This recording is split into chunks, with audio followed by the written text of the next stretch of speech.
Revitalização do centro de São Paulo volta a ser discutida com o debate sobre o plano diretor pela Prefeitura. O professor de Arquitetura e Urbanismo do Mackenzie, Walter Caldana, avalia que não existem soluções milagrosas para resolver o problema. Acompanhe. É claramente possível se equacionar o problema, desde que nós não queiramos fazer duas coisas, dois equívocos. O primeiro, resolver tudo na chamada bala de prata, né? Sabe, no tiro único. Vamos acabar com a Cracolândia e sair derrubando prédios. Ou vamos acabar com a Cracolândia, cerca e coloca todo mundo, sei lá eu aonde, no interior do estado. Não, isso claramente já se mostrou ineficiente, sob todos os aspectos, de urbanístico, de segurança, de saúde, tudo que a gente lê e acompanha já demonstrou que a solução é um processo. A outra coisa, a solução passa necessariamente, como nós vimos em cidades como Amsterdã e Nova York, por exemplo, que resolveram ou minimizaram o problema, passa efetivamente, necessariamente, por soluções de arquitetura e urbanismo. Ou seja, a requalificação é uma palavra ruim, mas a reestruturação, a reorganização dos espaços públicos da cidade é fundamental para que os espaços privados ganhem qualidade. E na hora que você faz isso, você resgata a condição de cidadania e você coloca um programa efetivo de acolhimentos. Não só de acolhimentos dos que estão no último grau de dependência, de marginalização, mas também de acolhimento de todas as demais atividades. Por quê? Porque a palavra-chave no mundo hoje, no urbanismo hoje, é diversidade. Então, na verdade, o que você tem que fazer com que haja encontros, com que haja diversidade etária, socioeconômica, cultural, racial, de gênero, e você não pode fingir que o problema não existe.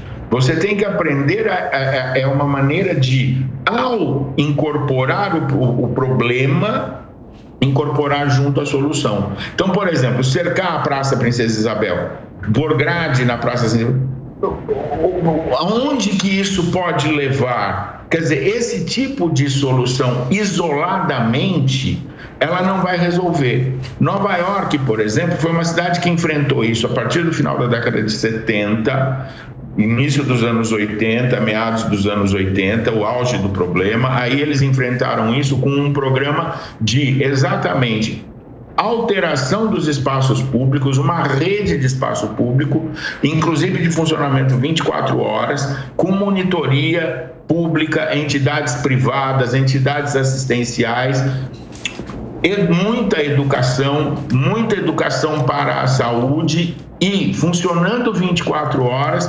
No final desse processo, eles fizeram o tal programa Tolerância Zero, que todo mundo já ouviu falar. Aqui no Brasil, a gente pensa muito no Tolerância Zero na base da borracha, né? Tolerância... Não. Tolerância Zero é o auge, é o ponto alto de um programa que requalificou, resgatou, reestruturou espaços públicos. Então, outra coisa importante, desculpa se me estendo, Thiago, mas é o seguinte: em boa parte, o problema da Cracolândia, em termos geográficos, de localização, se deve a uma coisa que pouca gente faz a relação, que são as políticas de tombamento do bairro, que são absolutamente necessárias e são absolutamente bem-vindas, porque aquilo é um patrimônio histórico de alto valor para a cidade de São Paulo, mas que durante os anos 90 criaram dificuldades de compreensão sobre qual a melhor maneira de usar aquela região. E isso fez com que a região, então, se tornasse objeto de litígios entre o capital privado, entre o poder público, entre os movimentos sociais, entre a sociedade civil organizada, que não encontraram nenhum plano, nem muito menos um projeto para aquela área. Alguns investimentos maciços foram feitos e nem por isso se consegue reverter o problema, dando a impressão de que não tem solução. Mas tem. tem, e há exemplos no mundo inteiro que a gente pode seguir. Professor Walter Caldana, eu queria perguntar para o senhor agora, dentro de tudo isso que o senhor já falou, sobre a relação do morador de São Paulo com a cidade. A gente tem um aproveitamento do espaço público, o senhor conhece outras cidades do mundo, eu cito, por exemplo, Madrid. Madrid é um aproveitamento muito interessante do espaço público, as pessoas marcam encontros nas portas dos metrôs, lá é uma rede enorme de metrô, como outras capitais, Nova York, até mesmo Paris, Londres.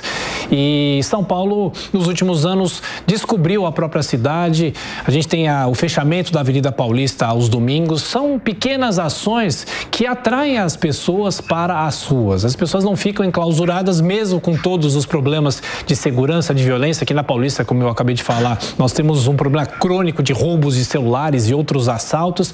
Mas o senhor acha que a identidade do morador de São Paulo melhorou em relação à cidade? A gente sabe que a gente pode aproveitar mais o espaço público e temos respaldo para isso? Melhorou e melhorou muito. Na verdade, o paulistano, nós somos, antes de tudo, uns apaixonados e somos uns abnegados. E São Paulo é uma cidade muito generosa, por incrível que possa parecer, às vezes dá a impressão de não ser. Mas São Paulo, como uma velha senhora, quer ser bem tratada, não é? Então, assim, quanto mais a gente tratar mal a cidade, menos ela nos tratará bem. Mas o fato é que melhorou sim, melhorou muito a apropriação que nós temos feito dos espaços públicos e, acima de tudo, Tiago, melhorou muito a consciência da sociedade. Essa própria conversa nossa aqui é uma prova disso. A consciência da sociedade do quanto é importante o espaço público, do quanto é importante a rua, do quanto é importante a calçada, o mobiliário urbano, poder andar a pé pela cidade, ou seja, estar próximo dos serviços. Isso tudo é o espaço público. O espaço público não é a praça fechada. O espaço público é tudo aquilo que é fora do espaço privado.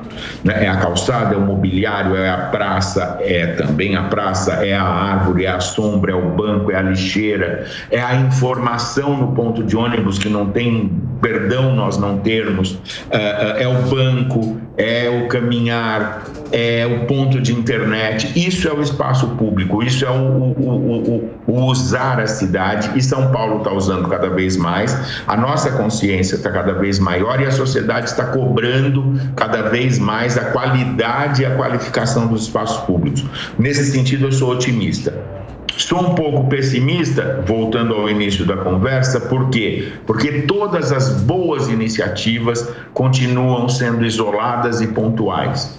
Nós ainda não conseguimos transformar isso num efetivo programa que gere projetos articulados de requalificação. Você veja a dificuldade que a Prefeitura tem há 10 anos para reformar o calçadão no centro da cidade.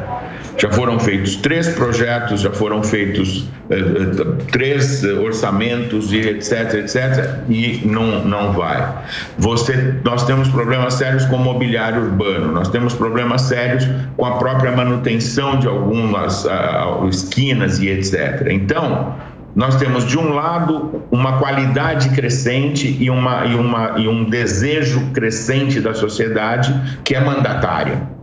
Por outro lado, nós temos o poder público e a iniciativa privada correndo atrás, mas ainda de uma maneira desarticulada e mais lenta do que o mundo contemporâneo exige.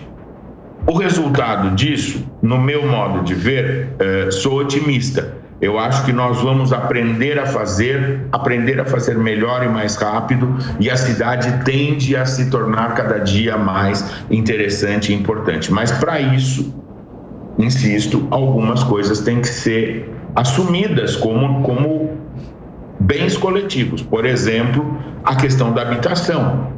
Nós temos que avançar muito na questão da habitação.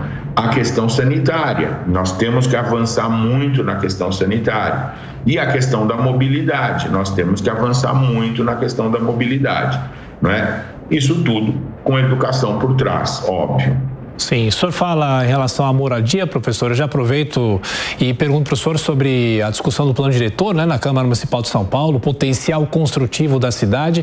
Por mais que nós tenhamos vivido nesses últimos anos a pandemia, muito problema econômico também em todo o país e todo o planeta, não para de subir prédio aqui em São Paulo. A gente tem um monte de construções e hoje aqueles imóveis cada vez mais compactos, né, casas com tamanho de um quarto de hotel, né?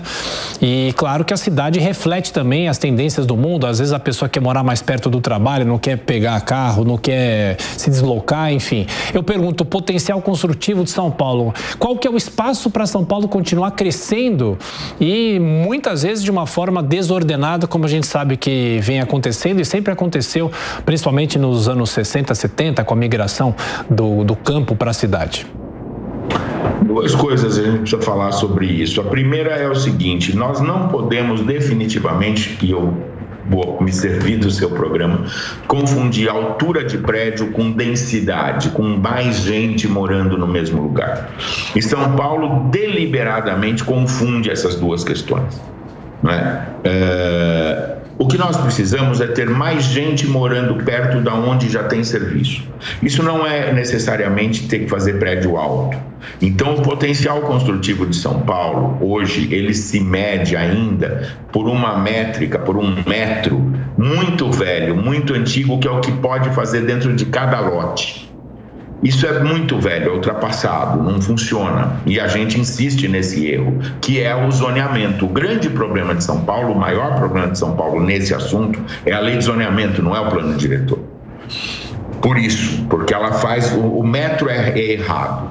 O que nós precisamos é entender que a gente precisa ter gente, cada vez mais gente morando perto de onde a cidade já funciona, mas isso respeitando a cidade como ela é.